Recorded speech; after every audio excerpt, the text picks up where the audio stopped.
taking a quick look at this Aurora. This is the paper shredder without the basket, right? So there's no basket, you know, if you don't want this huge thing to come in the mail and you don't want to have to, you know, figure out a place to store it when you're not using it, this is the model you want, really. So what makes this thing unique is, check it out, on the side of it here, excuse me, there's like a little, it's like a slide thing, right? So, you know, it extends. Now, the extension isn't, you know, it's not the longest thing, but as you can see, it basically goes from 12 to 15 inches, right? So it gives you, you know, plus 3 inches on there to extend it to fit any size wastebasket that you might have, right? So this is just an awesome idea, really. I mean, think about it. You probably have a wastebasket, right? So, you know, you can always just use that. And then, you know, when you're done doing your paper shredding, you know, guess what? You can just throw this thing, you can put it in like a drawer even, right? You don't even need like a cabinet or a closet. Like, you literally could put it like in your kitchen drawer. And now this thing, it's only a strip cut. So I really wish they would make this no basket model with the cross cut option. You know, even if it was more money, I think that's something a lot of people would pay for. So you're just going to get these long strips, right? It's not like the most secure thing, but, you know, if you really are concerned about it and you really want this, you know, no basket design, you know, you can kind of take things into your own hands, right? I mean, you can kind of grab some of these paper shreds, you know, maybe grab half of them, you know, or try to mix them up, you know, with your hand.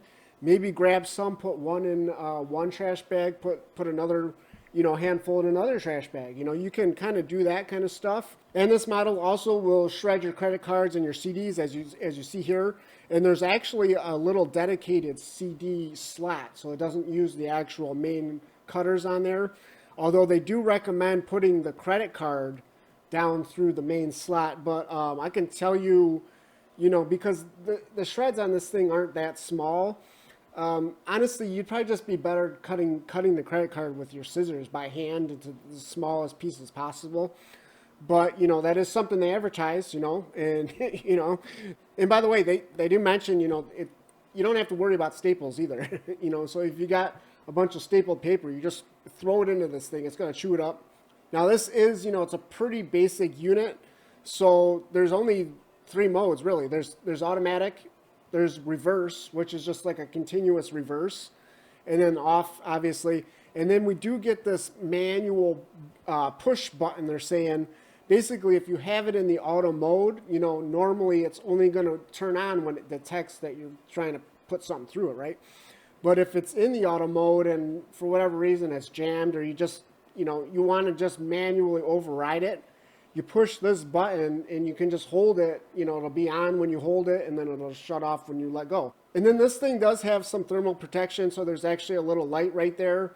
Normally it's green. If it turns red, you know, it's the thermal protection, it's overheating, you know, so you got to wait, they say 15 minutes to use it again. Now, one thing I would say is I wouldn't rely on this. I wouldn't count on this, not because it's not going to work. It's just that you don't really want to wait until this thing overheats. You know what I mean? Like, you don't want to be feeding this thing paper for like 20 minutes, 30 minutes straight, right? I mean, it's just not good for the motor. Even if, you know, even if it doesn't happen to overheat, you don't want, you know, basically heat is going to shorten the life on the motor. So just, you know, if you got a bunch to do 5 minutes at a time, really.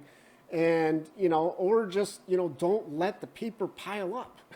You know, that's kind of the whole appeal of having this unit, is you can just do it here and there, right? You're not collecting like 2 years worth of paper. And you know, a further note is it's 8 sheet max. You know, again, don't do that. Don't feed at the maximum. Put in like 4 or 5 sheets at a time, right? It's just like I said, otherwise you're just asking to shorten the life on this thing, and you're going to be buying another one here pretty soon. And so, yeah, I mean, hopefully you just found this overview helpful or interesting. And yeah, thanks for watching.